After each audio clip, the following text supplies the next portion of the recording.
আমাদের এই আজকের এই মাহফিল থেকে আমরা এই একটা অঙ্গীকার, এই একটা প্রতিজ্ঞা করি, আমরা গোটা পৃথিবীর মুসলমান আমরা একসাথে একভাবে দলবদ্ধভাবে কাফের মুশরিক বেঈমান নাস্তিক মুরতাদদের বিরুদ্ধে আমরা সবাই এক জাতীয়তার দিক থেকে বাঙালি হইতে পারি, আমরা ফিলিস্তিনি হইতে পারি, আমরা ভারতীয় মুসলমান হইতে পারি, কিন্তু ধর্মের দিক থেকে আমরা সারা পৃথিবীর মুসলমান। এক কথা বলেন ঠিক কিনা? হে মুসলমানেরা, হে ঘুমন্ত মুসলমান, হে আমার কলিজার টুকরা নওজোয়ান যুবক ভাইয়েরা, তোমাদের হৃদয়ের মধ্যে যেই এখনো ঈমানটা ঘুমাইতেছে, ওই ঘুমানি ঈমানকে আমি মেসেজ দিতেছি। হে মুসলমান, তুমি জাগ্রত হও, তুমি জাগ্রত হও, তুমি জেগে উঠো, তুমি হুঙ্কার দেও। হে মুসলমান, তুমি আবারও হযরতে খালিদ বিন ওয়ালিদ, হযরতে সাইফুল্লাহ, হযরতে আলী, হযরতে হাসান, হযরতে হুসাইন রাদিয়াল্লাহু তাআলা আনহুম, ওই সমস্ত সাহাবায়ে কেরামের মতো আবারও তোমরা যদি দাঁড়ায়া যাও, বদরের 313 জন সাহাবীর মতো যদি গোটা বিশ্বের মুসলমান আবারও এক কাতারে একভাবে যদি দাঁড়াইতে পারে, ওই সমস্ত বদরের যুদ্ধে 1000 অস্ত্রে সজ্জিত বেঈমানদেরকে যেভাবে কচুকাটা দেওয়া হয়েছে, ইসলামের বিজয় এসেছে, ওইভাবে আমাদের বিজয়, আল্লাহ তাআলার সাহায্য আর নুসরত আর মদদ আমাদের পক্ষে থাকবে। কথা বলেন ঠিক কিনা? আল্লাহ রাব্বুল আলামিন বলেন, হে দুনিয়ার ঈমানদার, হে দুনিয়ার মুমিন মুসলমান, আমি আল্লাহ তোমাদেরকে এই দুনিয়াতে আমি আল্লাহ প্রদত্ত ঈমানদারের ঘরে তোমাদেরকে সৃষ্টি করেছি, ঈমানদারের ঘরে তোমাদেরকে জন্ম দিয়েছি। হে দুনিয়ার ঈমানদার আল্লাহ বিশ্বাসীরা, আমি আল্লাহ প্রদত্ত তোমাদেরকে আমি আল্লাহ যেই নিয়ামত দান করেছি, এই নিয়ামত পাওয়ার পরে যদি তোমরা শুকরিয়া আদায় করো, আমি আল্লাহ তোমাদের এই নিয়ামতের শুকরিয়া আদায় করার কারণে নিয়ামতগুলোকে আমি আল্লাহ আরো বাড়ায়া দিব। বলেন সুবহানাল্লাহ। আল্লাহ রাব্বুল আলামিন বলেন, লা ইন শাকারতুম ওয়া লা ইন কাফারতুম, লা ইন শাকারতুম ওয়া লা ইন কাফারতুম ইন্না আযাবি লাশাদীদ। আল্লাহ রাব্বুল আলামিন বলেন, লা ইন শাকারতুম ওয়া লা আযীদান্নাকুম, হে দুনিয়ার ঈমানদার মুমিন মুসলমানেরা, আমি আল্লাহ তোমাদেরকে যে সমস্ত নিয়ামত দান করেছি, লা ইন শাকারতুম ওয়া লা আযীদান্নাকুম, আমি আল্লাহ তাআলা তোমাদেরকে যে নিয়ামত দান করেছি, ওই নিয়ামতগুলা যদি তোমরা পাওয়ার পরে শুকরিয়া আদায় করো, ওয়ালা ইন কাফারতুম, আল্লাহ তাআলা বলেন আমি আল্লাহ তোমাদেরকে যে নিয়ামত দিয়েছি, এই নিয়ামতগুলা শুকরিয়া আদায় করার কারণে ওয়ালা আযীদান্নাকুম, আমি আল্লাহ তাআলা এই নিয়ামতকে আরো প্রশস্ত করে দিব, বাড়ায়া দিব। বলেন সুবহানাল্লাহ। পরে আয়াতের অংশের মধ্যে বলেন, ওয়ালা ইন কাফারতুম, আর যদি তোমরা ওই নিয়ামতের না শুকরিয়া আদায় করো, কৃতজ্ঞ হয়ে যাও, হে দুনিয়ার ঈমানদার মুমিন মুসলমান, তাহলে তোমরা শুনো, ও কৃতজ্ঞ বান্দা যদি হয়ে যাও, ও কৃতজ্ঞ বান্দি যদি হয়ে যাও, আমি আল্লাহ ওই অকৃতজ্ঞ বান্দাদের জন্য কঠিন আযাব রেখেছি। ওই কঠিন আযাব বড় কঠিন, বড় শক্ত। আল্লাহু আকবার। এই কারণে আল্লাহ তাআলার নিয়ামত, এই নিয়ামতের শুকর যখন আমরা আদায় করব, আল্লাহ প্রদত্ত নিয়ামতগুলা আল্লাহ তাআলা আরো প্রশস্ত করে দিবেন, আরো বাড়ায়া দিবেন। বলেন না সুবহানাল্লাহ। এই কারণে প্রিয় হাজিরিন, আল্লাহ প্রদত্ত আশরাফুল মাখলুকাত, আল্লাহ প্রদত্ত ঈমান ওয়ালা মুমিন মুসলমানের গড়ে আল্লাহ তাআলা জন্ম দিয়েছেন। আল্লাহ রাব্বুল আলামিন আমার আয়াতে কারিমার শুরু অংশে আল্লাহ তাআলা বলেন, وَقَضَى رَبُّكَ أَلَّا تَعْبُدُوا إِلَّا إِيَّاهُ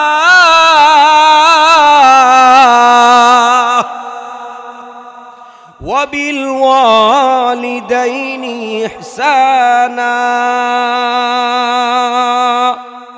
إِمَّا يَبْلُغَنَّ عِندَكَ الْكِبَرَ أَحَدُهُمَا أَوْ كِلَاهُمَا فَلَا تَقُل لَّهُمَا أُفٍّ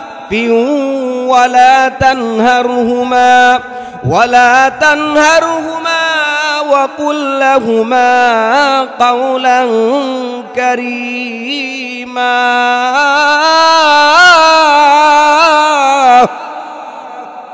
واخفض لهما جناح الذل من الرحمة وقل رب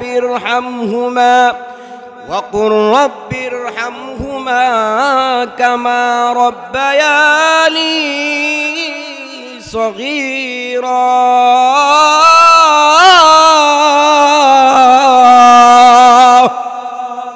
আল্লাহ রাব্বুল আলামিন ঘোষণা করে বলেন ওয়াকাযা রাব্বুকা আল্লা তা'বুদু ইল্লা ইয়্যা, আমি আল্লাহ এই দুনিয়ার আসমান জমিন নবমণ্ডল, এই আসমান এই জমিন এই পাহাড় এই পর্বত যত কিছু কুল কায়নাত দেখতে পাও সমস্ত কিছু আমি আল্লাহ তাআলা সৃষ্টি করেছি, সৃজন করেছি।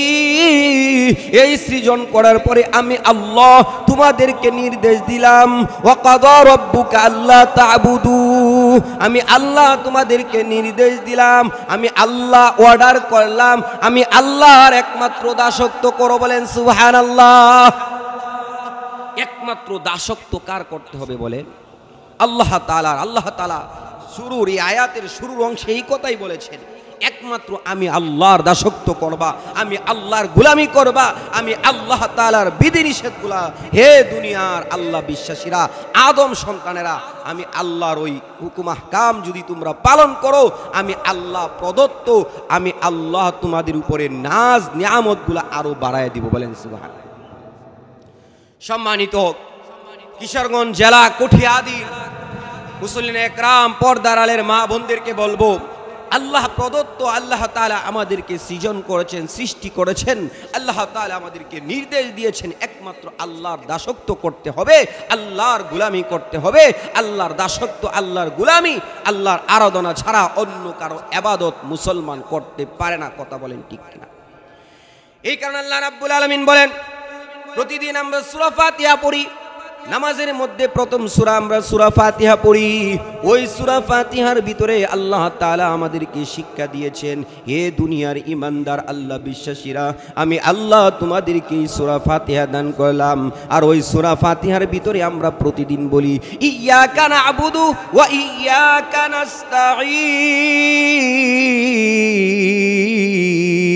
নাস্তাঈন। আল্লাহ রাব্বুল আলামিন বলেন, আমি আল্লাহ তাআলার নিকট তোমরা বলো ইয়্যাকা না'বুদু ওয়া ইয়্যাকা নাস্তাঈন, আমরা তোমারই ইবাদত করি, তোমারই গোলামি করি, তোমারই দাসত্ব করি। ওয়া ইয়্যাকা নাস্তাঈন, এবং তোমারই নিকট সাহায্য কামনা করি। হে দুনিয়ার আল্লাহ বিশ্বাসীরা, হে কটিয়াদির মুসলমানেরা, আল্লাহ রাব্বুল আলামিন আমাদেরকে সৃজন করেছেন, আল্লাহ তাআলা শিক্ষাও দিয়েছেন। এই কথা বারংবার তোমরা বলো, আমি আল্লাহ তাআলার ইবাদত তোমরা করো, আমি আল্লাহর কাছে তোমরা সাহায্য চাও। সুতরাং আমাদের ইবাদত করার একমাত্র ইবাদত পাওয়ার একমাত্র উপযুক্ত মালিক হচ্ছেন আল্লাহ তাআলা। বলেন সুবহানাল্লাহ। এই কারণে অন্য কারো ইবাদত দুনিয়াতে চলবে না, অন্য কারো গোলামি চলবে না। হে পর্দার আলের মা বোনেরা, এই কারণে আল্লাহ প্রদত্ত আল্লাহ তাআলা আমাদেরকে আল্লাহ তাআলার গোলামির জন্য নির্দেশ দিয়েছেন। আল্লাহ তাআলার গোলামি আমরা ততক্ষণ পর্যন্ত করব। অন্য আয়াতে কারিমার ভিতরে আল্লাহ তাআলা বলেন ওয়া'বুদু রাব্বাকা হাত্তা ইয়াতিয়াকাল ইয়াকিন।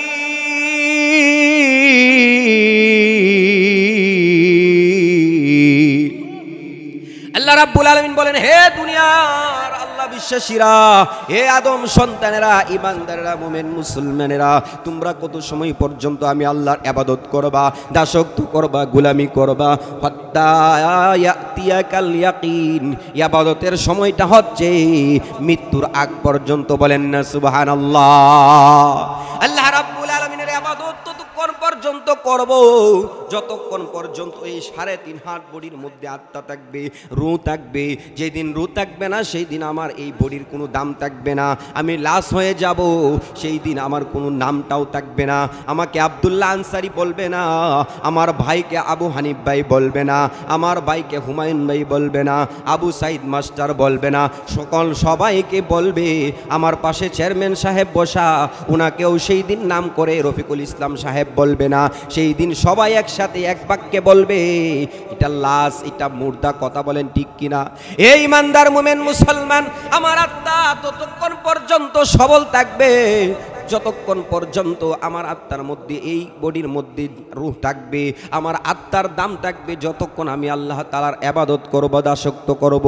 এই ইমানদার এই কোনস্থায়ী পৃথিবীতে আল্লাহ তাআলার গোলামি যদি করতে পারি, আল্লাহ রাব্বুল আলামিন অপর আয়াতে কারিমার ভিতরে বলেন, ইন্নাল্লাযীনা আমানু ওয়া আমিলুস সলিহাতি কানাত লাহুম জান্নাতুল ফিরদাউসি নুজুলা খালিদিনা ফিহা লা ইয়াবগুনা আনহা হিওয়ালা। আল্লাহ রাব্বুল আলামিন বলেন, হে দুনিয়ার আল্লাহ বিশ্বাসীরা, ইমানদারেরা, ইন্নাল্লাযীনা আমানু ওয়া আমিলুস সলিহাত, যারা ঈমান আনবে, যারা নিশ্চয় যারা ঈমান আনবে, ওয়া আমিলুস সলিহাত, এবং নেক আমল করবে। আল্লাহ তাআলার প্রতি আমাদের ঈমান আছে না নাই? ঈমান আছে। আল্লাহ তাআলার দুইটা গুণ, আল্লাহ তাআলা বলেন দুইটা গুণ অর্জন করো। এক নাম্বার ঈমানওয়ালা গুণ, ঈমান আমাদের আছে, আল্লাহকে বিশ্বাস করি। পাশাপাশি আরেকটা আল্লাহ তাআলা আমলের কথা বলেছেন, ওয়া আমিলুস সলিহাত, নেক আমলের কথা আল্লাহ তাআলা বলেন। হে ঈমানদার মুমিন মুসলমান, আমি আল্লাহকে শুধু বিশ্বাস করলেই চলবে না, আমি আল্লাহকে বিশ্বাস করতে হবে, পাশাপাশি নেক আমল করতে হবে। নেক আমল যদি করো, আমি আল্লাহর প্রতি যদি আস্থা থাকে, বিশ্বাস থাকে, এবং নেক আমল যদি করতে পারো, দুইটা আমল যদি অর্জন করো, আমি আল্লাহ প্রদত্ত, আমি আল্লাহ তাআলা তোমাদের জন্য জান্নাতুল ফেরদাউস, ইস্তেকবাল ওয়াকাম, স্বাগতম জানানোর জন্য প্রস্তুত করে রেখেছি। বলেন সুবহানাল্লাহ।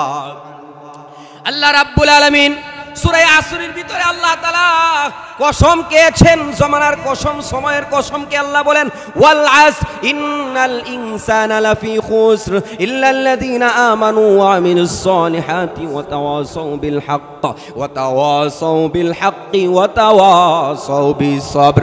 আল্লাহ রাব্বুল আলামিন জানিয়ে দিয়েছেন ওয়াল আসর, সময়ের কসম। মুফাসসির ইকরাম ওয়াল আসরুন শব্দের অনেকগুলা ব্যাখ্যা করেছেন, সবচেয়ে প্রসিদ্ধ ব্যাখ্যা হচ্ছে ওয়াল আসর মানে সময়ের কসম। আল্লাহ তাআলা সময়ের কসমকে বলেন ইন্নাল ইনসানা লাফি খুজ, সমস্ত পৃথিবীর সমস্ত মানুষ ক্ষতির মধ্যে আছে, ধ্বংসের মধ্যে আছে। এরপরে ইল্লার ভিতরে বলা হয় ইস্তেসনা, খারেজ করে আল্লাহ তাআলা বলেছেন এইগুলা, ওই লোকগুলা ক্ষতির মধ্যে না।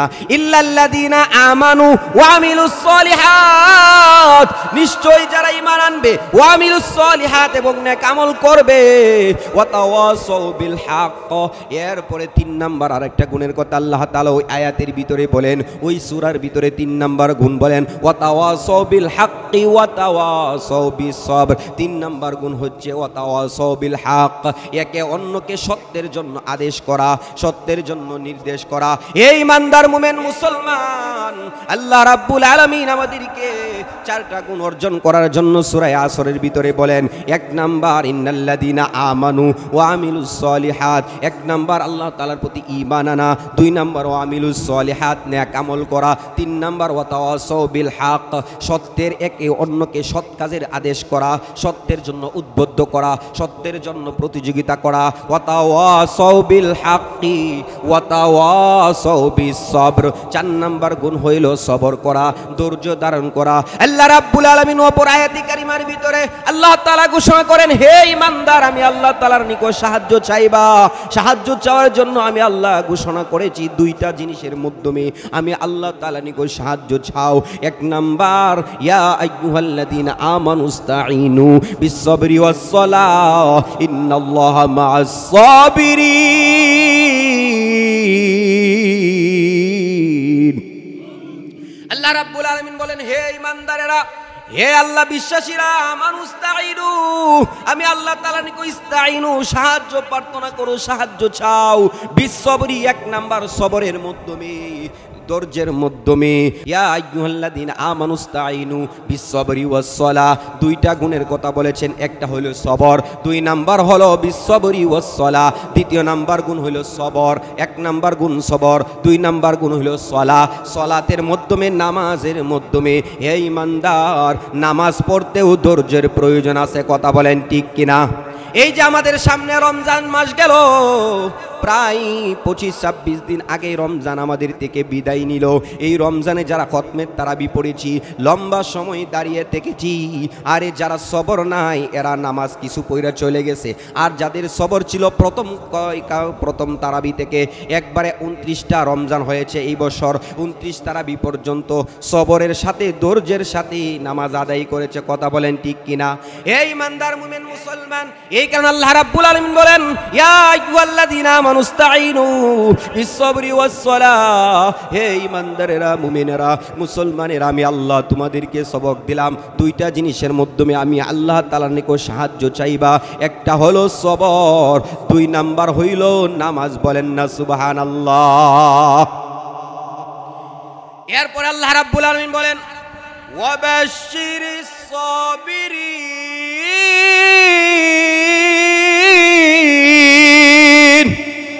আল্লাহ তাআলা বলেন, ওগো আমার পয়গম্বর, ওগো আমার বন্ধু, ওগো আমার হাবিব, যারা নামাজ আদায় করবে, সবর আদায় করবে, ধৈর্যের মাধ্যমে নামাজ আদায় করবে, এদেরকে আমি আল্লাহ আপনাকে নির্দেশ দিলাম, তাদেরকে আমি আল্লাহর পক্ষ থেকে সুসংবাদ দান করেন। বলেন সুবহানাল্লাহ। এই কারণে সবর বড় মারাত্মক গুণ। এই কারণে ইমানদার মুমিন মুসলমান, ইবাদত করতে গেলে সবরের প্রয়োজন। আল্লাহ রাব্বুল আলামিন আমার আয়াতের শুরুর অংশে আল্লাহ তাআলা এই কথা বলেন, ইয়া ওয়া কাদা রাব্বুকা আল্লা তা'বুদু ইল্লা ইয়্যা। হে দুনিয়ার ইমানদার মুমিন মুসলমান, আল্লাহ রাব্বুল আলামিন নির্দেশ দিয়েছেন আল্লাহ প্রদত্ত একমাত্র আল্লাহর গোলামি করার জন্য। বলেন সুবহানাল্লাহ। তাহলে জমিনের মালিক কে? কথা বলেন। জমিনের মালিক কে? আল্লাহ। আসমানের মালিক আল্লাহ, পাহাড়ের মালিক আল্লাহ, পর্বতের মালিক আল্লাহ, আমার অঙ্গ প্রত্যঙ্গর মালিক আল্লাহ। আমার ভিতরে যে ইঞ্জিনের মাধ্যমে কথা বলতেছি, এই ইঞ্জিনের নাম হচ্ছে আত্মার রূহ। এই রূহর মালিক কে? কথা বলেন। আল্লাহ। এই আল্লাহ তাআলা যদি সব কিছুর মালিক হয়, তাহলে আমার আল্লাহ আমাকে নির্দেশ দিল, এই ইমানদার মুমিন মুসলমান, আমি আল্লাহ তোমাদেরকে দুনিয়াতে নির্দেশ দিলাম একমাত্র আমি আল্লাহর দাসত্ব করতে হবে, গোলামি করতে হবে। বলেন সুবহানাল্লাহ। আল্লাহ আমার রব, সেই রবই আমার সব। আল্লাহ আমার রব, সেই রবই আমার সব। দমে দমে তনু মনে তারে অনুভব, দমে দমে তনু মনে তারে অনুভব। আল্লাহ আমার রব, সেই রবই আমার সব। আল্লাহ আমার রব, সেই রবই আমার সব। তোমার দুনিয়াতে আমি যেদিকে তাকাই, ততই নিয়ামতে ডুবে আছি সবাই। তোমার দুনিয়াতে আমি যেদিকে তাকাই, ততই নিয়ামতে ডুবে আছি সবাই। ফাঁকালির গানে শুনি তসবিহ কল রব, তসবিহ কল রব। আল্লাহ আমার রব, সেই রবই আমার সব। আল্লাহ আমার রব, সেই রবই আমার সব। দমে দমে তনু মনে তারে অনুভব, দমে দমে তনু মনে তারে অনুভব। আল্লাহ আমার রব, সেই রবই আমার সব। আল্লাহ আমার রব, সেই রবই আমার সব। আকাশে শুনিলে ধরণী হৃদয়, তবু যে হৃদয়ে আছো গো লুকিয়ে।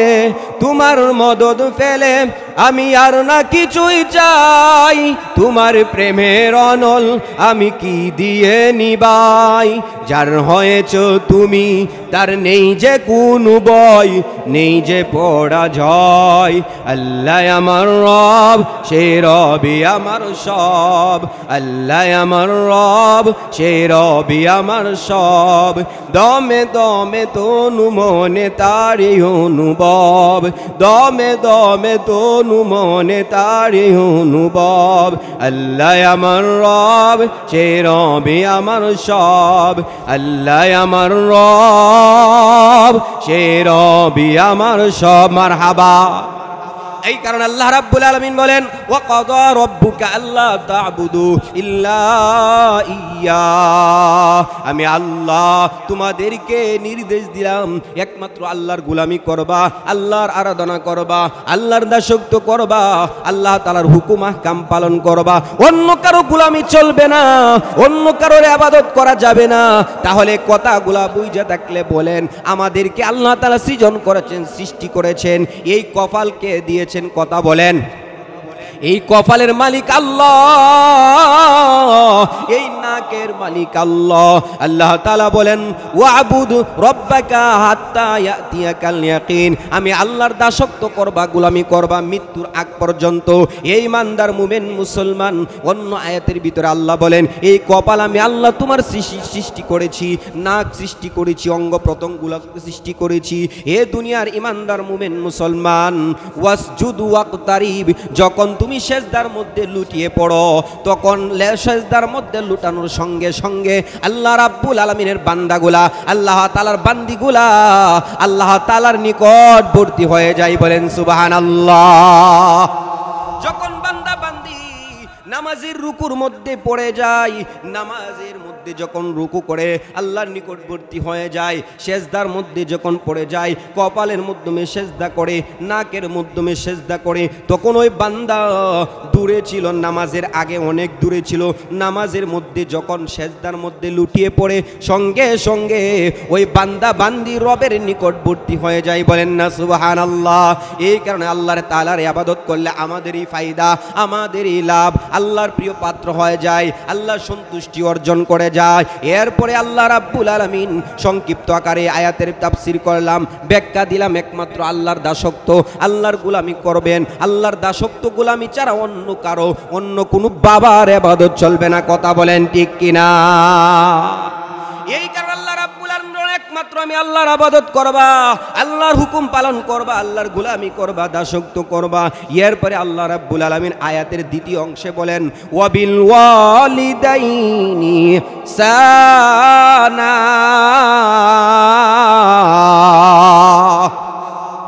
আল্লাহ রাব্বুল আলামিন বলেন এরপরে আমি আল্লাহ আমার দাসত্ব, আমার গোলামি করার পরে আমি আল্লাহ এই সৃষ্টি জীবের ভিতরে তোমাদেরকে আশরাফুল মাখলুকাত বানাইলাম। আশরাফুল মাখলুকাতের ভিতরে মুফাসসিরিনে ইকরাম বলেন এই আশরাফুল মাখলুকাত আমাদের উপরে আল্লাহ প্রদত্ত, আল্লাহ তাআলা দুই ধরনের হক দান করেছেন। মুফাসসিরিনে ইকরাম বলেন একটা হকের নাম হচ্ছে হকুল্লাহ, আল্লাহর হক, দ্বিতীয় হকের নাম হচ্ছে হকুল ইবাদ, বান্দা বান্দীদের হক। আল্লাহ বলেন আয়াতের শুরুর অংশে বলেন আমি আল্লাহ তোমাদেরকে যে হক দিয়েছি এই হক আদায় হবে আমি আল্লাহর গোলামির মাধ্যমে। দ্বিতীয় নাম্বার বান্দা বান্দির হক আদায় করতে হবে। বান্দা বান্দীদের ভিতরে সবচেয়ে দামি, বান্দা বান্দীদের ভিতরে সবচেয়ে দামি হক হচ্ছে আমরা এখানে যারা সন্তান রয়েছি আমাদের সন্তানদের উপরে আমার পিতা মাতার হক সবচেয়ে বেশি, বলেন সুবহানাল্লাহ। পিতা মাতার হকের কথা আল্লাহ তাআলা বলেন হে দুনিয়ার আল্লাহ বিশ্বাসীরা, কিশোরগঞ্জ জেলার কঠিয়াদি উপজেলার মুসলমানেরা, আল্লাহ প্রদত্ত আল্লাহ তাআলা আমাদেরকে আল্লাহ তাআলার গোলামি করার জন্য প্রথমে নির্দেশ দিয়েছেন। দ্বিতীয় নম্বরে আল্লাহ বলেন ওয়াবিল ওয়ালিদাইনি ইহসানা, পিতা মাতার সাথে সুন্দর আচরণ করো, বলেন সুবহানাল্লাহ। আল্লাহ রাব্বুল আলামিন আমার ওই তেলাওয়াতকৃত সূরা বনী ইসরাঈলের 23 এবং 24 নম্বর আয়াতে কারিমার ভিতরে, দুইটা আয়াতের ভিতরে আমরা যারা সন্তান রয়েছি আমাদের সন্তানের উপরে পিতা মাতার 5 ধরনের হক রয়েছে, 6 ধরনের হক রয়েছে। কেউ বলেন 5 ধরনের হক, কেউ বলে 6 ধরনের হক। মুফাসসিরিনে ইকরাম এই কথার ব্যাখ্যা লিখেন 6 ধরন কিংবা 5 ধরনের যে হক রয়েছে এই হকগুলা বান্দা তুমি সন্তান হওয়ার কারণে তোমার পিতামাতার হকগুলা ধারাবাহিকভাবে ক্রমান্বয়ে আদায় করো, বলেন সুবহানাল্লাহ। এক নম্বর হক আল্লাহ তাআলা আমাদের উপরে ফরজ করেছেন। আল্লাহর দাসত্ব গোলামি যেমন করতে হবে জরুরি, যেমন দামি, যেমন ফরজ। দ্বিতীয় নম্বরে আল্লাহ বলেন, হে সন্তান, তোমার উপরে আমি আল্লাহ আমার ইবাদত বন্দেগী করার পরে তোমার পিতামাতার সেবা করতে হবে, পিতামাতার সাথে সুন্দর আচরণ করতে হবে, হুসনে সুলক আচরণ, সুন্দর আচরণ, সুন্দর ব্যবহার, সৎ ব্যবহার করার জন্য আমি আল্লাহ নির্দেশ দিলাম। এক নাম্বার আমার আল্লাহ নির্দেশ দিয়েছেন ওয়াবিল ওয়ালিদাইনি ইহসানা, পিতামাতার সাথে সুন্দর আচরণ করা। বলেন সুবহানাল্লাহ। পিতামাতার সাথে সুন্দর আচরণ করা, পিতামাতার সামনে কোনো ধরনের খারাপ আচরণ করা যাবে না। আমি শিক্ষায় শিক্ষিত হয়েছি, উচ্চ ডিগ্রি অর্জন করেছি। আমার এই উচ্চ ডিগ্রির ভিতরে, এই শিক্ষার ভিতরে যত ধরনের মাধুরতা, যত রকমের মধুরতা রয়েছে, মাধুর্যতা রয়েছে, এই মাধুর্যতা আমার সবচেয়ে, এই মাধুর্যতা পাওয়ার জন্য সবচেয়ে অধিকার আমার পিতা এবং মাতা। বলেন সুবহানাল্লাহ। আমি যত বড়ই ডিগ্রিওয়ালা হই না কেন, দুনিয়ার যত বড় শিক্ষায় শিক্ষিত হই না কেন, এই শিক্ষা অর্জন করার পরে আমার ভিতরে একটা ভালো ব্যবহার আসতে পারে। ওই ভালো ব্যবহার পাওয়ার জন্য সন্তান, আমার এই ভালো ব্যবহার পাওয়ার জন্য সবচেয়ে বেশি হকদার হচ্ছে আমার পিতা এবং আমার মাতা। বলেন না সুবহানাল্লাহ। এই কারণে আমরাও সন্তানেরা, আমার কলিজার টুকরা নওজোয়ান যুবক ভাইদেরকে বলবো, আমার যুবতী বোনদেরকে বলবো, এ আমার যুবক ভাইয়েরা, যুবতী বোনেরা, আমরা অনেক সময় দেখা যায় এর বিপরীত আচরণ করি। আল্লাহ বলেন তোমার পিতা মাতার সাথে সুন্দর আচরণ করো, সুন্দর ব্যবহার করো। এর বিপরীত আমরা খারাপ আচরণ করি, পিতা মাতার সাথে খারাপ ধারণা করি, খারাপ আচরণ করি, খারাপ ব্যবহার করি। কথা বলেন ঠিক কিনা? অথচ বন্ধু বান্ধবের সাথে সুন্দর ব্যবহার করি। আমি পুরুষ, আমি যুবক, আমার সুন্দর ব্যবহার, আমার গার্লফ্রেন্ডের সাথে আমি সুন্দর ব্যবহার করি। আরে আমি মহিলা, আমি যুবতী, আমার সুন্দর ব্যবহার মোবাইলের মাধ্যমে আমার বয়ফ্রেন্ডের সাথে করি। কথা বলেন ঠিক কিনা? অথচ আল্লাহ বলেন ওয়াবিল ওয়ালিদাইনি ইহসানা, তোমার সুন্দর ব্যবহারটা তোমার পিতামাতার সাথে করতে হবে। পিতামাতার সাথে কর্কশ আচরণ করে বাহিরে গেলে বন্ধু বান্ধবের সাথে আড্ডা দেয়, সুন্দর ব্যবহার, সমাজের মানুষের সাথে সুন্দর ব্যবহার। অথচ এর বিপরীত বাড়িতে আইসা পিতামাতার সাথে খারাপ ব্যবহার আছে না নাই? আমার আল্লাহ বলেন, হে দুনিয়ার ইমানদারেরা, আমি আল্লাহ তোমাদেরকে প্রথম নাম্বার পিতামাতার ব্যাপারে যেই নির্দেশগুলা দিয়েছি, এই নির্দেশের ভিতরে প্রথম নাম্বার নির্দেশ হইল ওয়াবিল ওয়ালিদাইনি ইহসানা, তোমার পিতামাতার সাথে সুন্দর আচরণ করতে হবে। বলেন সুবহানাল্লাহ। পিতামাতার সেবা করতে হবে, পিতামাতার খেদমত করতে হবে। জমানার শ্রেষ্ঠ বড় বুজুর্গ ছিলেন হযরতে বাইজিদ মুস্তাবি রহমাতুল্লাহ আলাই। আরে বাইজিদ মুস্তাবি রহমাতুল্লাহ আলাই, আরে বয়সে অল্প ছিলেন, কিশোর বয়সে, কোনো যুবক হয় নাই, 7-8 বছর বয়সের যুবক। ওই যুবকের কেমন সেবা ছিল, মার সম্পর্কে তার কত সুন্দর আচরণ ছিল। হযরতে বাইজিদ মুস্তাবি রহমাতুল্লাহ আলাইহির আম্মা বাইজিদ মুস্তাবি রহমাতুল্লাহ আলাইহির আম্মা অসুস্থ হয়ে গেছেন। বাইজিদ মুস্তাবি রহমাতুল্লাহ আলাই ওই ছোট কিশোর বয়সে মার খেদমত করতেছে, সেবা করতেছে। ছোটবেলায় আব্বা মারা গেছেন, এতিম সন্তান, বিধবা মার খেদমত করে মা অসুস্থ হয়ে গেছেন। শরীর পুরা জ্বরে আক্রান্ত হয়ে গেছে, গা পুরা জ্বর, মার তৃষ্ণা লেগেছে। ডাক দিয়ে বলে, বাবা বাইজিদ, আমি মার বড় তৃষ্ণা লেগেছে, বাবা গলাটা শুকায় গেছে, বাবা একটা গ্লাস পানি পান করাও। বাইজিদ মুস্তাবি রহমাতুল্লাহ আলাইহি মাকে পানি পান করানোর জন্য পাত্রের নিকট, কলসির নিকট গেলেন পানি আনার জন্য। গিয়ে দেখলেন ঘরের মধ্যে লুটার মধ্যে পানি নাই, কলসির মধ্যে পানি নাই। বাইজিদ মুস্তাবি রহমাতুল্লাহ আলাইহি বাড়িতে ঘরেতে পানি না খাওয়ার থাকার কারণে পানি আনার জন্য হাউজের নিকট চলে গেলেন, কুয়ার নিকট চলে গেলেন। বর্তমানের মতো এত সুন্দর টিউবওয়েলের ব্যবস্থা ছিল না, মোটরের ব্যবস্থা ছিল না। বাইজিদ মুস্তাবি রহমাতুল্লাহ আলাইহির জমানা আর বর্তমান ডিজিটাল জমানা, স্মার্ট বাংলাদেশের জমানা, এটা অনেক তফাৎ। প্রিয় হাজিরিন, বাইজিদ মুস্তাবি রহমাতুল্লাহ আলাইহির জমানায় কুয়া ছিল, দূরবর্তী কুয়া, ওই কুয়া থেকে পানি উত্তোলন করার জন্য বাইজিদ কুয়ার নিকট চলে গেলেন। বাইজিদ মুস্তাবি রহমাতুল্লাহ আলাইহি বালতির মধ্যে রশি লাগাইয়া কুয়ার মধ্যেও বালতি চারলেন, পানি টেনে টেনে উত্তোলন করলেন।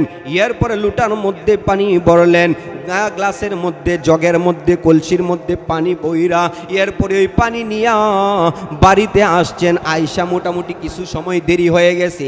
এই বিলম্ব সময় হওয়ার কারণে বাইজিদ মুস্তাবি রহমাতুল্লাহ আলাইহির আম্মা আয়েশা দেখেন উনি জাগ্রত নাই, ঘুমায় গেছেন। বলেন সুবহানাল্লাহ।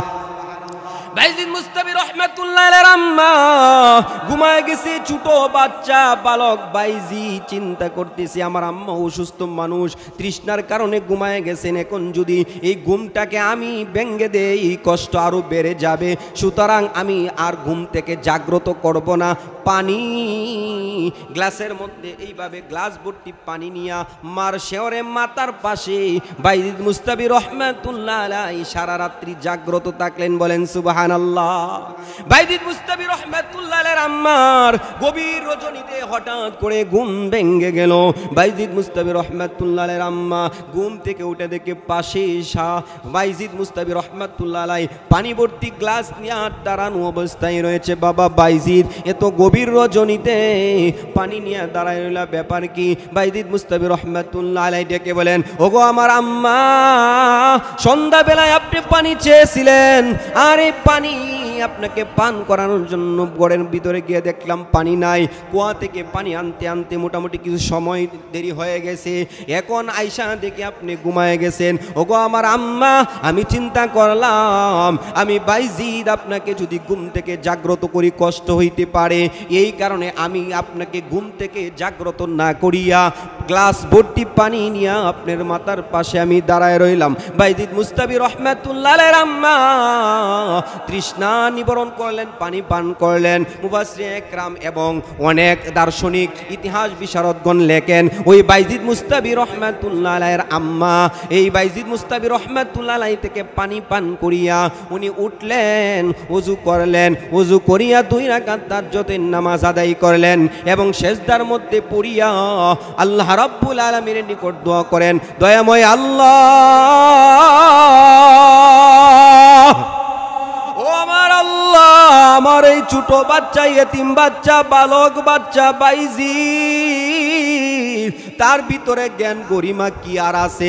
এরপরেও যে ব্যবহারটা আমার সাথে করেছে আমার দিলটা ভরে গেছে। আল্লাহ, 2 রাকাত নামাজ আদায় করিয়া আমি মা গভীর রজনীতে তোমার দরবারে হাত তুললাম।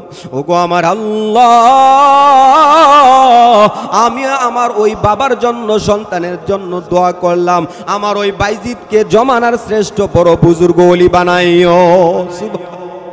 ওই বাইজিদ মুস্তাবি রহমাতুল্লাহ আলাইহির আম্মার দোয়াই বাইজিদ মুস্তাবি রহমাতুল্লাহ আলাইহি উনার জমানার মধ্যে শ্রেষ্ঠ বড় বুজুর্গ হয়ে গেলেন, বড় আল্লাহর ওলি হয়ে গেলেন। এই কারণে মার দোয়ার দরকার আছে না নাই? এ যুবকেরা, এ যুবতীরা, আমার বাবারা, এই কারণে আমাদের মা বাবা যারা আছেন জীবিত, মা বাবার সেবা করতে হবে। যেই মা দোয়া করেছেন সন্তানের জন্য, শ্রেষ্ঠ বড় ওলি হইছেন, ওই মায়েরা যদি এখনো ওই বাইজিদের মার মতো দোয়া করতে পারে, তাহলে আপনাদের সন্তানগুলাও বাইজিদ মুস্তাবির মতো আল্লাহর ওলি হবে, সচ্চরিত্রবান হবে। কথা বলেন ঠিক কিনা? মায়ের দোয়া লৌহে মুমিন, মায়ের দোয়া লও, মায়ের দোয়া লৌহে মুমিন, মায়ের দোয়া লও, মায়ের দোয়া লৌহে মুমিন, মায়ের দোয়া লও, মায়ের দোয়া লৌহে মুমিন, মায়ের দোয়া লও। বিপদে পড়বে না তুমি, বিপদে পড়বে না তুমি যখন যেতাই যাও, মায়ের দোয়া লৌহে মুমিন, মায়ের দোয়া লও, মায়ের দোয়া লৌহে মুমিন, মায়ের দোয়া লও। মায়ে যখন দোয়া করে চলে যায় ওই আরশ পানে, মায়ে যখন দোয়া করে চলে যায় ওই আরশ পানে, সাথে সাথে কবুল হয় ফল দেখিতে পাও, সাথে সাথে কবুল হয় ফল দেখিতে পাও। মায়ের দোয়া লৌহে মুমিন, মায়ের দোয়া লও, মায়ের দোয়া লৌহে মুমিন, মায়ের দোয়া লও, মায়ের দোয়া লৌহে মুমিন মায়ের দোয়া লও, মায়ের দোয়া লৌহে মুমিন মায়ের দোয়া লও। যার কারণে বাইজিদেরই নাম ছড়িয়েছে বিশ্বভুবন। ছোট্ট শিশু বাইজিদেরই মতন সবাই হও, ছোট্ট শিশু বাইজিদেরই মতন সবাই হও। মায়ের দোয়া লৌহে মুমিন মায়ের দোয়া লও, মায়ের দোয়া লৌহে মুমিন মায়ের দোয়া লও। একটি গেলাস পানির পলে বাইজেদেরই কুলে তুলে, একটি গেলাস পানির তলে বাইজেদেরই কুলে তুলে। হাত তুলে মা বলে বাইজিদের ওলি বানাও। মায়ের দোয়া লৌহে মুমিন মায়ের দোয়া লও, মায়ের দোয়া লৌহে মুমিন মায়ের দোয়া লও, মায়ের দোয়া লৌহে মুমিন মায়ের দোয়া লও। যাহা কিছু হও না কেনে কিছুই না হয় মায়ের দোয়া বিনে। বাস্তবে না বুঝে বলো করো না যে পাও। মায়ের দোয়া লৌহে মুমিন মায়ের দোয়া লও, মায়ের দোয়া লৌহে মুমিন মায়ের দোয়া লও। আল্লাহু আকবার। আল্লাহ রাব্বুল আলামিন বলেন ওয়াবিল ওয়ালিদাইনি ইহসানা। আমার আল্লাহ এক নাম্বার নির্দেশ দিয়েছেন পিতা মাতার সাথে সুন্দর আচরণ করা, পিতা মাতার সেবা করা, পিতা মাতার খেদমত করা। আল্লাহ রাব্বুল আলামিন এক নাম্বার আমাদেরকে নির্দেশ দিয়েছেন। আমরা যারা সন্তান রয়েছি এই কারণে আমার পিতার সাথে সুন্দর আচরণ করতে হবে, আমার মাতার সাথে সুন্দর আচরণ করতে হবে। প্রিয় হাজিরিন, মাতা পিতার সেবা যত্ন যদি করি এই দুনিয়াতে আল্লাহ তাআলা ইজ্জতওয়ালা সম্মানওয়ালা জিন্দেগি দান করবেন। হায়াতের ভিতরে আল্লাহ তাআলা খায়রার বরকত, রিজিকের ভিতরে আল্লাহ তাআলা প্রশস্ততা বাড়ায় দিবেন। বলেন সুবহানাল্লাহ। মার দোয়া, এই কারণে মার দোয়া আল্লাহ তাআলা নিকট সরাসরি কবুল হয়ে যায়। জমানার পয়গম্বর হযরতে মূসা আলাইহিস সালাতু ওয়াস সালামের জমানায় বৃদ্ধা মা প্রতি ওয়াক্তে কাবার কায়া কায়া হাত তুলে দোয়া করে, আমার আল্লাহ আমার সন্তানকে জমানার পয়গম্বর মূসা আলাইহিস সালাতু ওয়াস সালামের সাথে তুমি জান্নাত দিও। বলেন সুবহানাল্লাহ। মূসা আলাইহিস সালাতু ওয়াস সালাম লম্বা চড়া ঘটনা সংক্ষিপ্ত আকারে বলতেছি। মূসা আলাইহিস সালাতু ওয়াস সালাম দোয়া করেন, রব্বে কারীম দয়াময় আল্লাহ, যেহেতু আমাকে তুমি পয়গম্বর বানিয়েছো, নবী বানিয়েছো, জান্নাত দিবা, আমার জান্নাতের সাথী কে হবে জানতে চাই। আল্লাহর পয়গম্বর আল্লাহ তাআলা নিকট দোয়া করলেন। আল্লাহ তাআলা জানায় দিলেন, ওগো আমার বন্ধু, ওগো আমার হাও পয়গম্বর মূসা, তোমার সাথে যিনি জান্নাতে যাবেন, তোমার পাশে যিনি থাকবেন ওই ব্যক্তি হচ্ছেন অমুক এলাকার অমুক বাজারের কসাই। বলেন না সুবহানাল্লাহ। প্রিয় হাজিরিন, লম্বা চড়া ঘটনা। মূসা আলাইহিস সালাতু ওয়াস সালাম সফরে বের হয়েছেন ওই কসাইকে দেখার জন্য। ওই কসাইয়ের কি আমল, যে আমলে আল্লাহ তাআলা উনাকে ওই কসাই ব্যক্তিকে নবী পয়গম্বরের সাথে জান্নাত দিবেন। ওই পয়গম্বর মূসা আলাইহিস সালাতু ওয়াস সালাম কসাইয়ের বাড়ি পর্যন্ত চলে গেলেন। পরিচয় পেয়ে মূসা আলাইহিস সালাতু ওয়াস সালাম উনার পরিচয় গোপন রেখে ওই কসাইয়ের পরিচয় পেয়ে উনার বাড়িতে থাকতে লাগলেন। একদিন, দুই দিন, তিন দিন, কোনো আমল পাইতেছেন না। কি আমল করে যে আমলের কারণে আমি মূসার সাথে জান্নাতে থাকবে।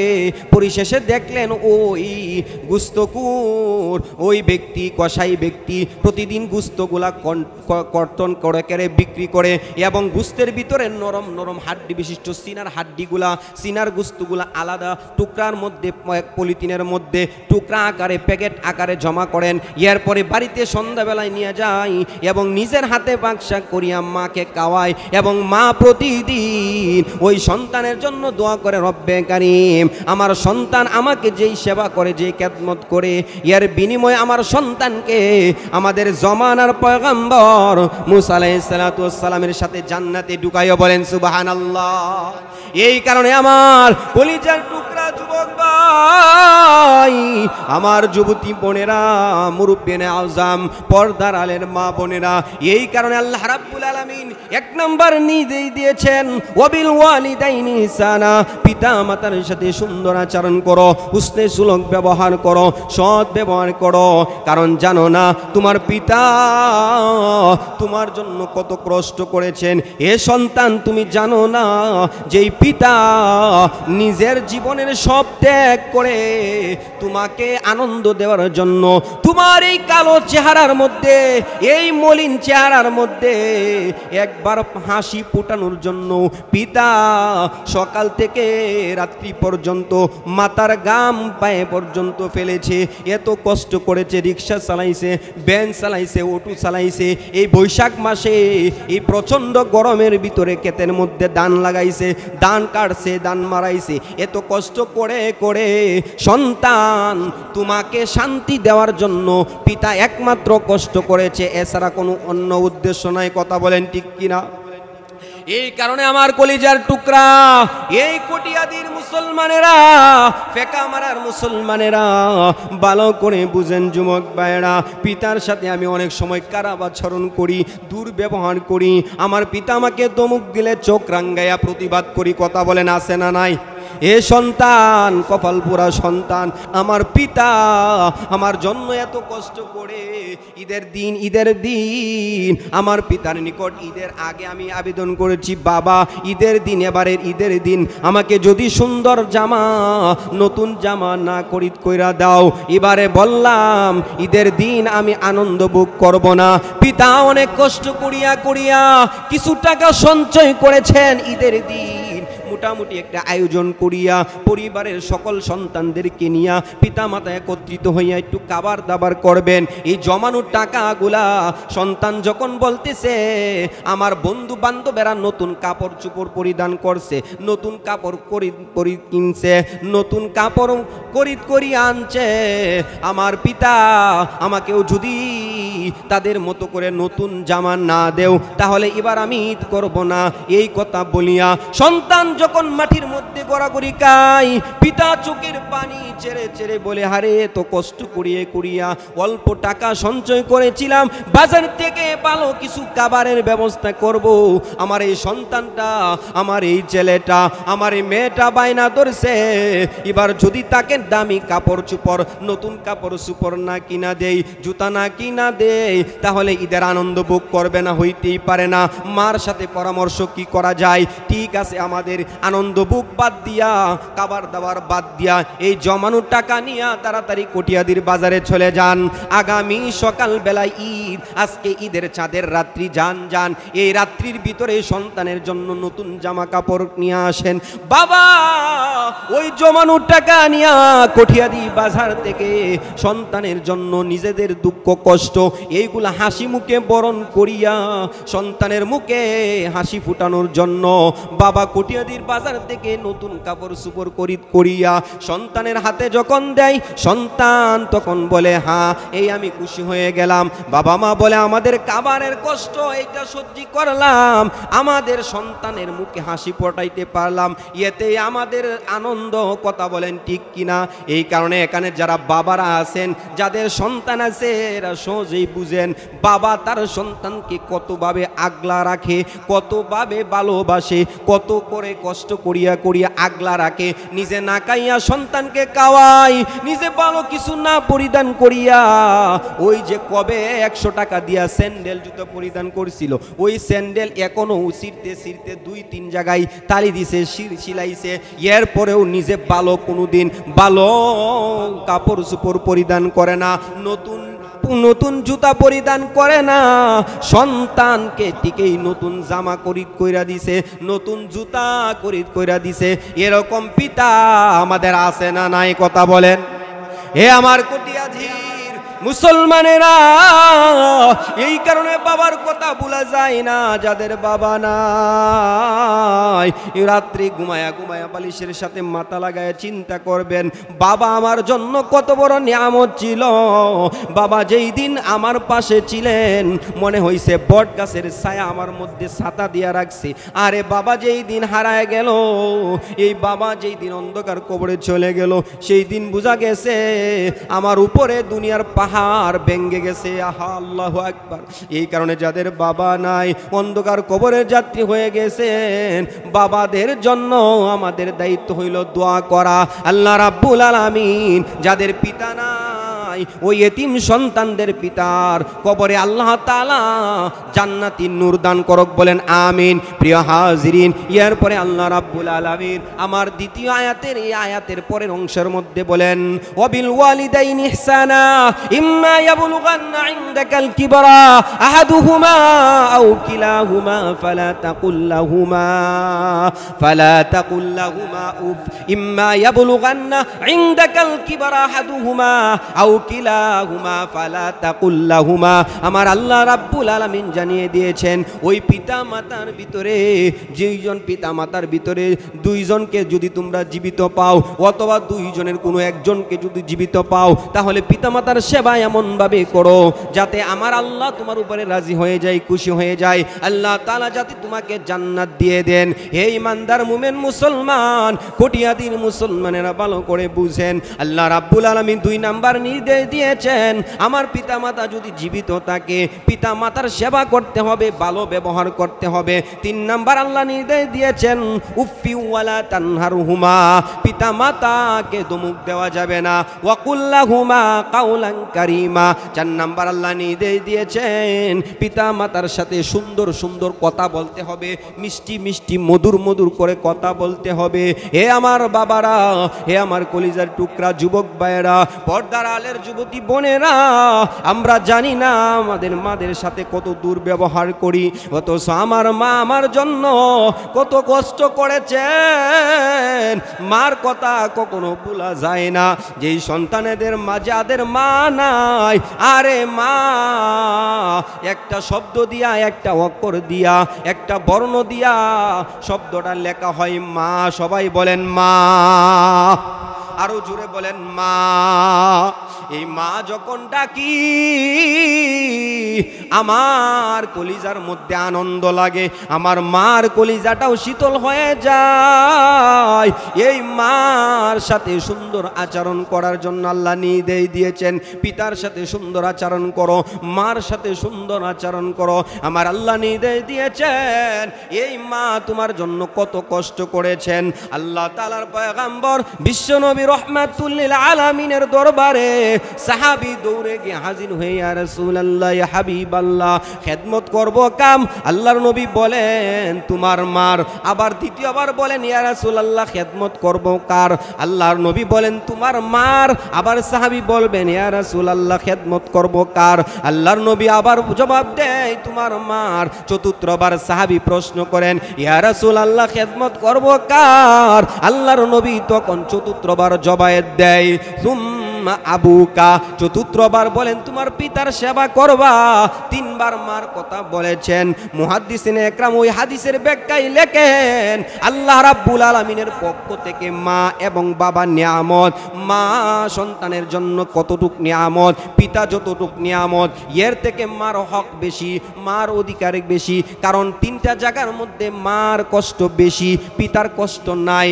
লালন পালনের ক্ষেত্রে পিতাও কষ্ট করেছে, মাও কষ্ট করেছে, কিন্তু 3 জায়গার মধ্যে মার কষ্ট বেশি।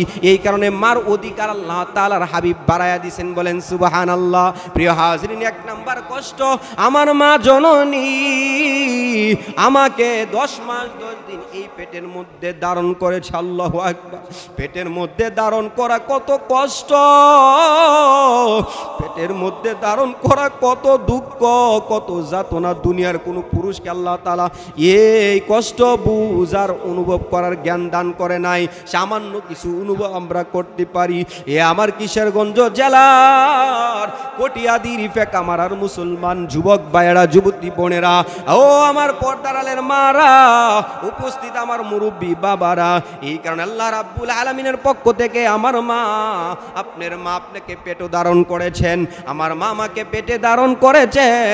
এক নাম্বার কষ্ট 10 মাস 10 দিন পেটে রেখেছেন। পেটের মধ্যে আমি যখন ছিলাম আমি দেখতে পাইলাম রমজানে আমাকে আল্লাহ তাআলা একটা ছেলে সন্তান দান করেছে। আগে একটা মেয়ে সন্তান আল্লাহ তাআলা দান করেছিলেন। আমার এই ছেলে সন্তান যখন তার মার পেটের মধ্যে ছিল, আমার বিবির পেটের মধ্যে ছিল, আমি দেখলাম আমার মেয়েটা পেটের মধ্যে যেই অবস্থায় ছিল আমার ওই ছেলেটা পেটের মধ্যে এই অবস্থায় নাই। আর এই মেয়ে সন্তানের অবস্থা একরকম আর ছেলে সন্তানের অবস্থা আর এক রকম। কথা বলেন ঠিক কিনা? সন্তান দুনিয়াতে দেখবেন ছেলেরা আর মেয়েরা এক না। ছেলেরা একটু উগ্র হয়, দুষ্টমি একটু বেশি করে, আর মেয়েরা একটু নম্র ভদ্র শান্তশিষ্ট হয়। কথা বলেন ঠিক কিনা? পেটের মধ্যে যখন সন্তান আপনি আমি ছিলাম, আমরা পুরুষেরাও ছিলাম, পেটের মধ্যে বেশি বেশি লড়াচড়া করছিলাম, ওই পেটের মধ্যে বারবার লড়াচড়া করছিলাম। আমার মা আমাকে যখন পেটের মধ্যে রাখছে তখন আমি পেটের মধ্যে এমত অবস্থায় লড়াচড়া যখন করলাম, আমার মার এক সাইডে আমি গুতা মারছি, পা দিয়া লাথি মারছি। মা ওই কষ্টের কথা পরিবারের সদস্যদের সবার কাছে শেয়ার করে না, সকলকে নিয়ে এক দস্তরখানার মধ্যে মা খাবার পরিবেশন করতেছে। যখন আমি সন্তান আমার মার পেটের মধ্যে লাথি মারছি, সঙ্গে সঙ্গে আস্তে করে মা খাবার টেবিল থেকে দস্তরখানা থেকে আহারে ওই বেডরুমের মধ্যে পুরা পুরা চোখের পানি চেরা চেরা বলে, আমার সন্তান, ও আমার বাবা, ও আমার মা, তুমি পেটের মধ্যে আসো, আমি তোমাকে কত কষ্ট করিয়া ধারণ করতেছি। এই পেটের মধ্যে বুঝা বহন করা কত কষ্ট, কত কষ্ট। আমার মা খাবারের মধ্যে বসছে, আমি মাকে শান্তি দেই নাই। আরে পেটের মধ্যে আমি গুতাগুতি করছি, লাথি মারছি, লড়ালড়ি করছি, মার কষ্ট বেড়ে গেছে। আর এই কষ্টের মধ্যে একদিন নাই, 2 দিন নয়, মা দীর্ঘ 10 মাস 10 দিন আপনাকে আমাকে পেটের মধ্যে রাখছে। আল্লাহু আকবার।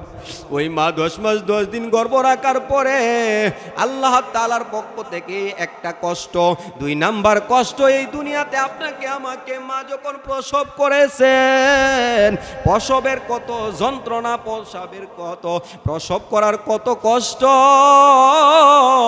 প্রসব ব্যথার কত যন্ত্রণা, পৃথিবীর কোনো পুরুষকে আল্লাহ তাআলা এই কষ্ট দান করে নাই।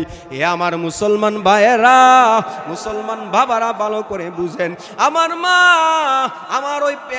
আমি মা পেটের মধ্যে যখন ছিলাম, ধীরে ধীরে যখন নিকটবর্তী হয়েছে প্রসবের সময়, ধীরে ধীরে যখন মার ব্যথা বাড়ছে, এমন মনে হয়েছে মা আমার নানিকে ডেকে ডেকে বলেছে, ওগো আমার মা, আমি মনে হয় এবার আর বাঁচবো না। আল্লাহ, আমার মা আমাকে বারবার আমার নানিকে বলেছে, আমার পেটের মধ্যে যে বাচ্চাকে আমি 10 মাস 10 দিন আগলে রাখছি, প্রসবের এত কষ্ট, এত যন্ত্রণা। আল্লাহু আকবার।